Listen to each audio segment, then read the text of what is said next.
Let's talk about it. The pros and cons of renting to Section 8 tenants. Let's get into the clips.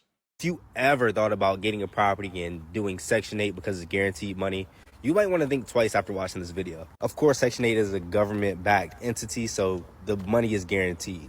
However, Section 8 has an unfortunate reputation for leaving your property in an awful condition when they leave, and this is one of those times. I'm going to tell you how this Section 8 client unfortunately left one of my properties in awful shape. Roach infestation.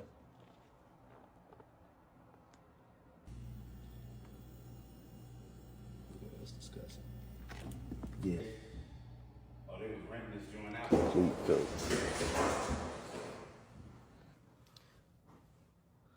Carpets tore up.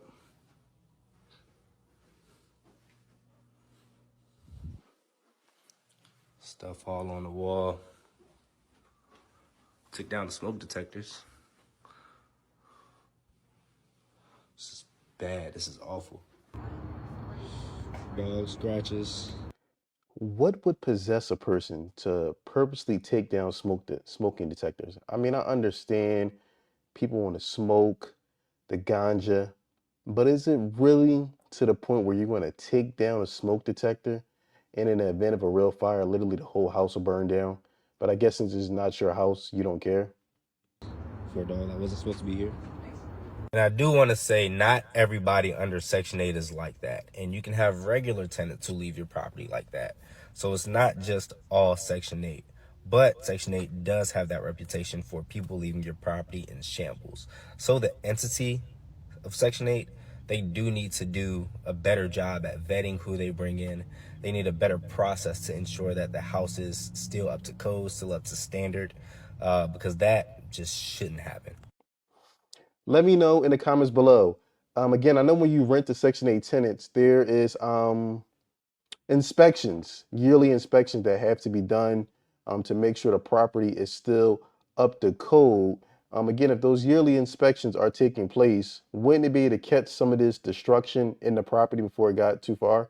Let me know what you think in the comments below. Cons, and most people only think about the cons, and the only con they say is Section 8 tenants will tear up your property. They'll destroy your property. Don't rent to Section 8. Those tenants are the worst. They're terrible. That's the only con they say. But if you could somehow mitigate the risk of that one con, if you could find high quality Section 8 tenants, tenants that'll take care of the property like it's their own, tenants that'll pay you on time and won't be a headache, then you could take advantage of the ton of pros that comes along with renting through Section 8, like the guaranteed on-time rent payments because you're in a contract with the government. No matter if it's a Great Depression, a recession, a government shutdown, a pandemic, you're still going to get your rent payments on time every time. And the fact that Section 8 tenants tend to stay longer, so it cuts down on your turnover and vacancy expenses, which is the biggest expense for landlords. And the fact that the fair market rents are published online, so you know around about how much you can get for a property before even purchasing the property. So it takes a lot of the guesswork out of the equation, and that's a huge benefit for investors. So all of these pros you can take advantage of if you could just mitigate the risk of that one con. And that's what we teach you, to find those good quality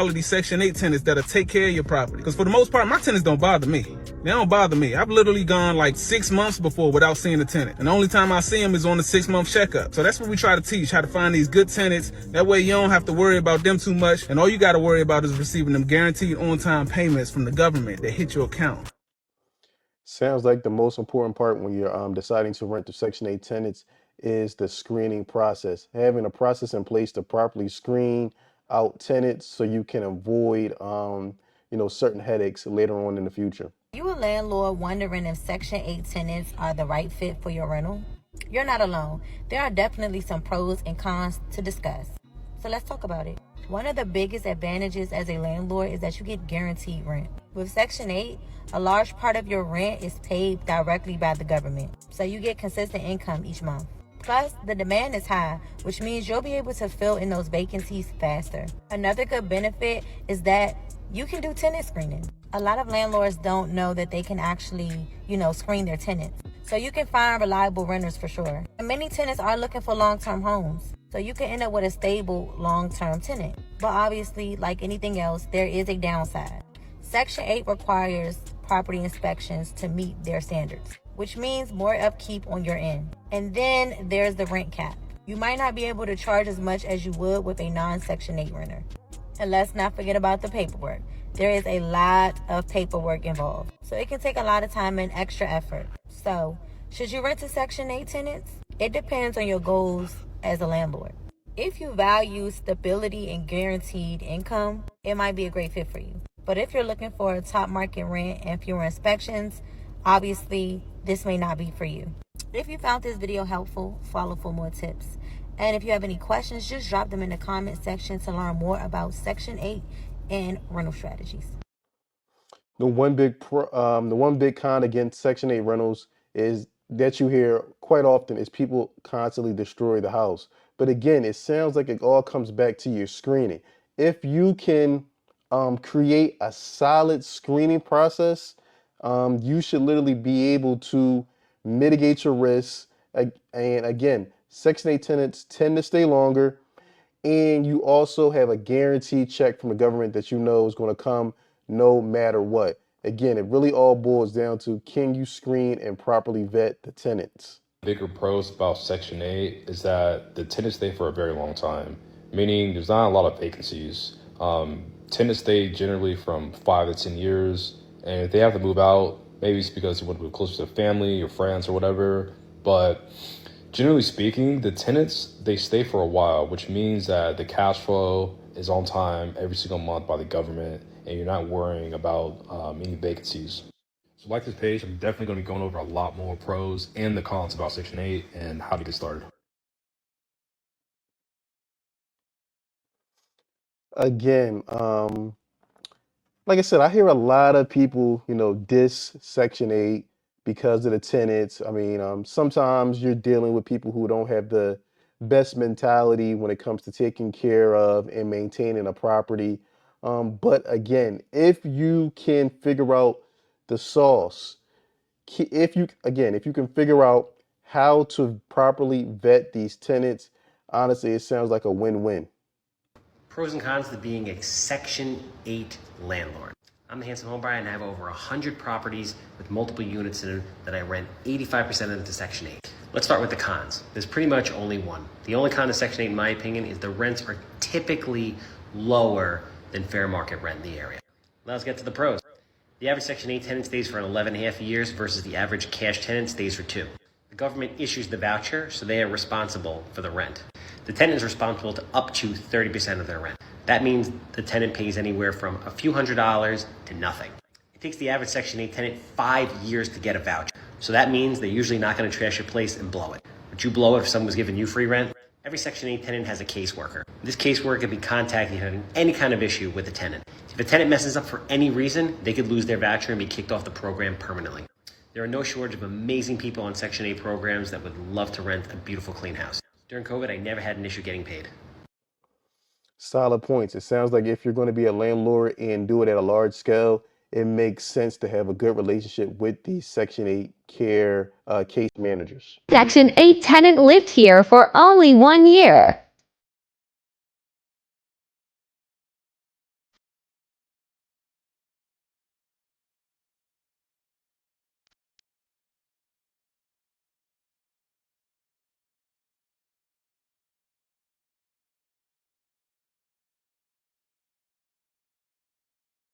After 6 hard days of work, we got it back to move in shape.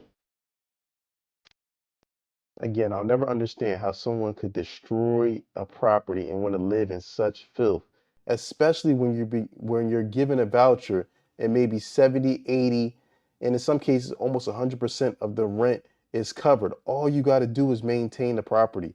But again, it comes back to, sadly, you're dealing with people who don't have the proper mindset, never had anything in life, never had to really work hard and purchase anything with their hard-earned money at this type of scale, so they don't appreciate it at all. I'm gonna tell you the ugly side of Section 8. A lot of these people, they don't have any freaking money, so guess what they do? They don't take care of your freaking property. And they don't care because they just jump onto the next one. So they have zero incentive to take care of anything that you have, right? They're not gonna pay your renter's insurance. If they have a copay, chances of you seeing it are like squat Ola. So all these guys who are talking about Section 8 is wonderful. It is, but it could be nasty. If you like this video, share it with a friend, comment below, tell me what you think.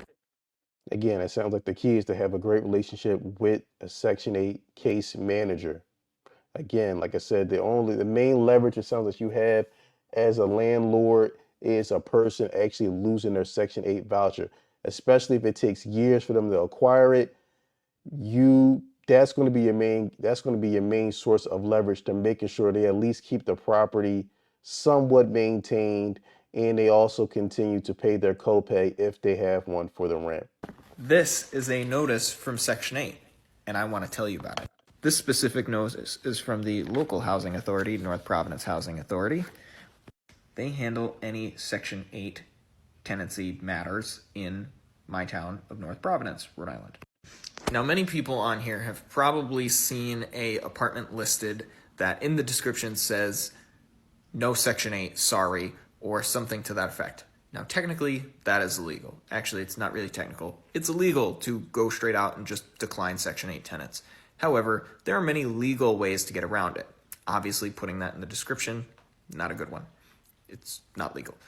But that's not what I'm here to talk about today. What I want to talk about is this notice that I received in the mail today, which, to sum it up, basically says for Section 8 landlords, you can only raise the rent one time per calendar year, and a bunch of other little stipulations. That's really the biggest one, because they want to restrict how much landlords can raise the rent, and they want to base it off tenants' income and stuff like that, which is great for nobody. The reason it's great for nobody is because these payment standards restrict the quality of Section 8 apartments, which harms the tenants. And these payment standards also reduce the amount of Section 8 apartments available, which also harm the tenants. And because of all this, it forces landlords to basically deny Section 8. And obviously, if you can only have Section 8 investors investing in Section 8 properties, it's really just going to go downhill. Now, you can argue with me on the economics of all of this all you want, but I've seen it happen. I'm helping my dad get a property leased, and it has so many Section 8 tenants asking to lease it, but Section 8 will not pay the rent for the property.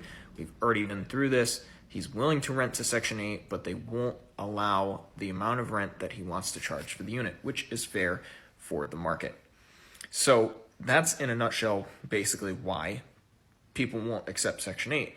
But there's also housing quality and livability inspections that they do at the start of the tenancy and yearly, which basically make it a pain in the ass for the landlord and don't really do anything to improve the housing quality. They'll claim that it does, but in reality, there's a lot of things that can get breezed over, and a lot of things that are arguably less useful that will stop a tenant from being able to move in. This notice here was triggered by actions the government made over the past 2 or 3 years, and it's completely them to blame for this, but I'd have to make a part 2 for that. My thing is this, as a landlord, I mean, you can't have it both ways. Ideally, it would be great if you could charge market rent for the property and that to be 100% or nearly 100% guaranteed by the government. I mean, everyone would just rent to Section 8 and no one would rent to non-Section 8 people. It would be a no-brainer. So, I mean, as an investor, the key is to buy a property in a decent enough neighborhood and get it for a solid enough price where you can fix it up, do what renovations are necessary, and still charge whatever that fair market rate is that's available in your township, municipality, whatever. I mean, it's a balance. Again, you can't expect to have it all. You can't expect to get max rates and then the government to guarantee 80-90% of that max rate. I mean, come on, you gotta be sensible. Again, that's the whole part of being an investor and doing your due diligence and finding those gems so you get the best of both worlds. Properties and we renovate them, we like to help out, the Section 8 community, since a lot of landlords, they don't, help Section 8. They kind of turn away from those tenants. So we like to... Well, I will tell you about Section 8, though. I had people come to me and lie to me and say, hey, I know this is how much I get, and I know I will owe you like $100 or $200 a month, and then they never pay. Oh. And the thing is with Section 8, is if you run into, I had a girl in my apartment building, she was a mess, and when it came down to fixing it up, we didn't have the money, like the security deposit didn't cover it, and there was nothing we could do.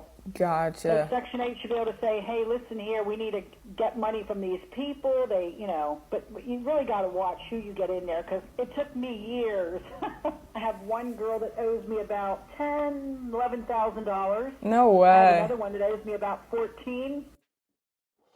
Again, with Section 8 rentals, it all boils down to your screening process. That's literally going to make or break you when it comes to being a Section 8 landlord investor. Section 8 people destroy every property they rent. It is not worth it. Okay, this is probably one of the biggest questions I get probably every single day in my DMs. Do Section 8 tenants destroy your property? To answer this, yes and no. So if it's yes, you didn't do this one thing. You didn't screen them correctly. Not screening them the right way, you are pretty much sacrificing your property. This is one of the biggest steps on being successful in this business. You need to screen your tenant the right way, okay? Without doing that, you are in for a rude awakening. Section 8, they already screened the tenants, but you also need to screen them, okay? And no, they do not destroy your property, because if they do that, then they get kicked off the program. If they get kicked off the program, that means the government is not subsidizing for the rent anymore. If they're not subsidizing the rent anymore, most likely they'll be facing homelessness or not be able to afford rent elsewhere. Okay, so why would I do that? If you have to just clean up the property and make sure the property is not a disaster, why wouldn't a tenant respect that? Okay, and if they don't, they probably have enough money to move out and pay the actual rents. But to people who are struggling, which are over 9 million people in the United States who have Section 8 vouchers, they would love to get into a rental property. So if you want to learn more about Section 8 and how to get the right tenant, DM me on Instagram, Section 8, and I'll let you know. Here you have the pro, obviously the guarantee money that you receive from the government. And then on the other hand, you have the con, where people say that Section 8 tenants destroy your property. To me, it all boils down to this. Section 8 sounds like it could be a great investment if you have the proper screening process in place. It sounds like it's better to take a little bit more time to get the property rented out to the right person to just rush and try to get a check from the government. Let me know what you think in the comments below. Again, we're going to turn this into a little bit of a series. The next video will be from the tenant's perspective in dealing with slumlords. Like, subscribe, and share.